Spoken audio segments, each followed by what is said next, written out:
अनादि है, शिव अनंत है। ओम शांति। आप सब भाई बहनों का इस सेशन में स्वागत है। अब हम देखेंगे कि शिव और शंकर में क्या फर्क है, शिव कौन है और शंकर कौन है, और शिवरात्रि और नवरात्रि हम क्यों मनाते हैं, और उपवास करने का सही ढंग क्या है। तो चलिए हम देखते हैं कि शिव और शंकर में क्या फर्क है। सबसे पहले हम ये जान लें कि अज्ञान के कारण बहुत से लोग शिव और शंकर को एक ही सत्ता के दो नाम मानते हैं। देखिए शिव शंकर में अंतर। शंकर आकारी हैं, शिव निराकारी।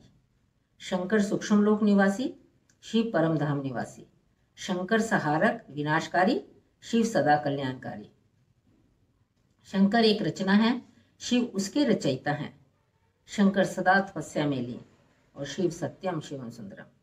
शंकर रात्रि नहीं कहते शिवरात्रि को।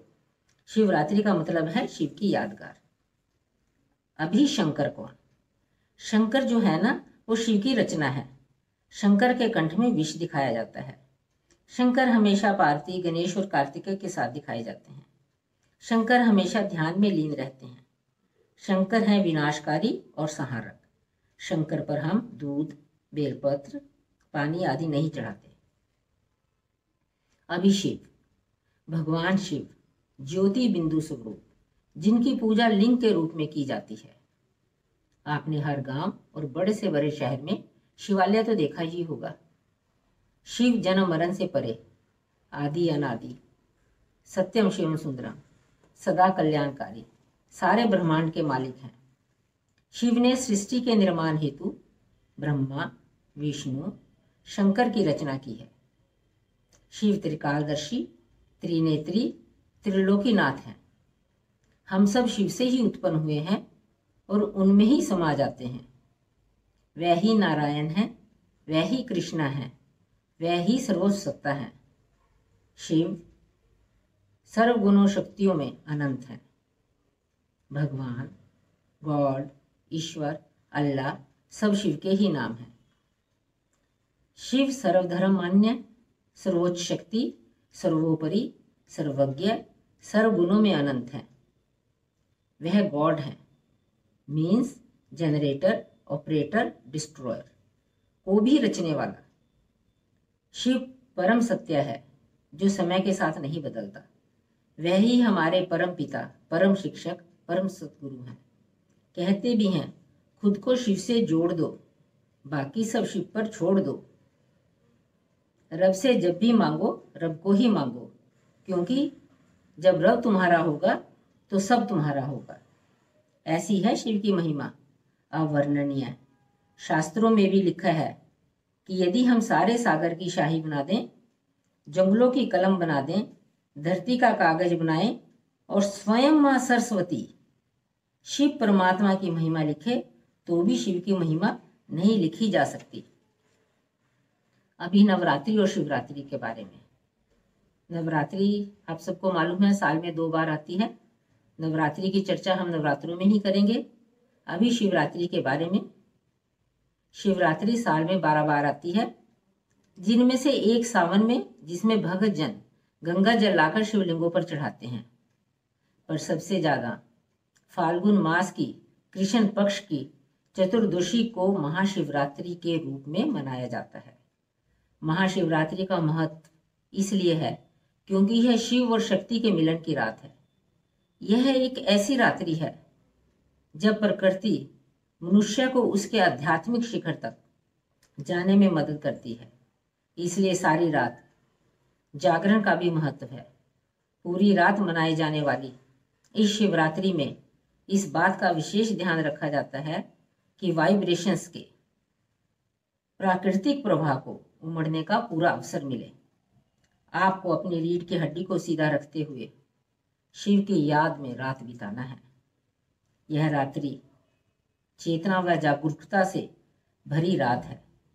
महाशिवरात्रि एक अवसर और संभावना है जब आप स्वयं को, हर मनुष्य के भीतर बसी असीम खालीपन को एक अनुभव से जोड़ सकते हैं, जो कि सारे सृजन का स्तोत्र है।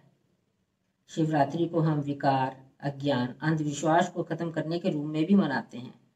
कहते हैं कि जब विश्व में अज्ञान अंधकार की भरपूरता हो गई हो तो शिव ने प्रकट होकर हमें ज्ञान प्रकाश दिया ताकि हम अपनी सुषुप्त ऊर्जाओं को जागृत कर सकें।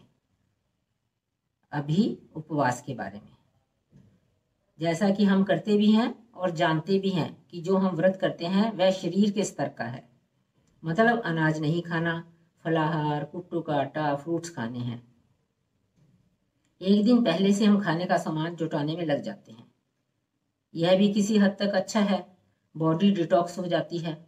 पर उपवास मीन्स उप का मतलब पास, वास का मतलब रहना, अर्थात उस परम सत्ता के साथ रहना या अपने सत्य स्वरूप में टिकना, या यूं कहिए कि अपनी पंच कर्म इंद्रियों पर कंट्रोल करना, जैसे कि मौन व्रत धारण करना, एटलीस्ट एक दिन किसी की बात ना करना, मोबाइल फोन को एक दिन बिल्कुल भी यूज नहीं करना, सत्यता का व्रत धारण करना।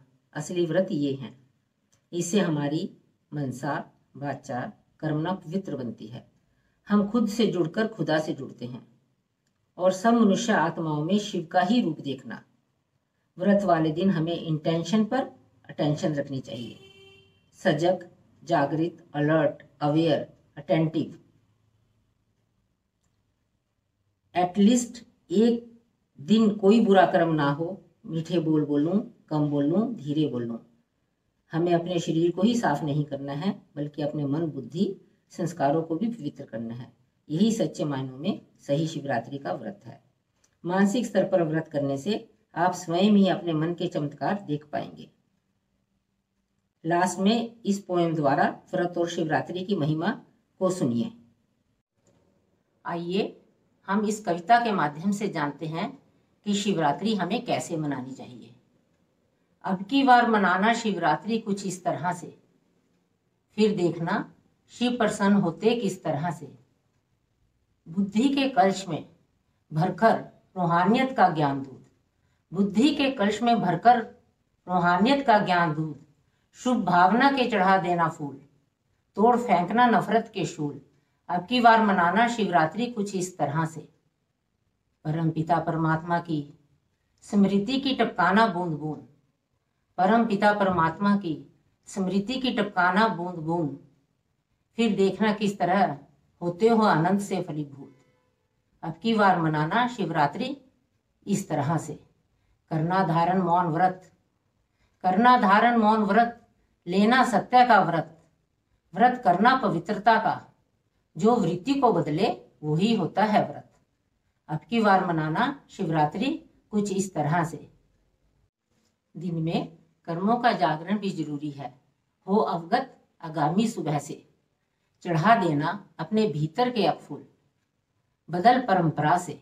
अब की बार मनाना शिवरात्रि कुछ इस तरह से। शिवरात्रि है ये शंकर रात्रि नहीं, शिवरात्रि है ये शंकर रात्रि नहीं। ले काम समझ से, फिर देखना मिटता अज्ञान अंधकार किस तरह से। फिर देखना मिटता अज्ञान अंधकार किस तरह से। अब की बार मनाना शिवरात्रि इस। आई होप अब की बार आप शिवरात्रि इस तरह मनाएंगे और असीम आनंद का अनुभव करेंगे। ओम शांति।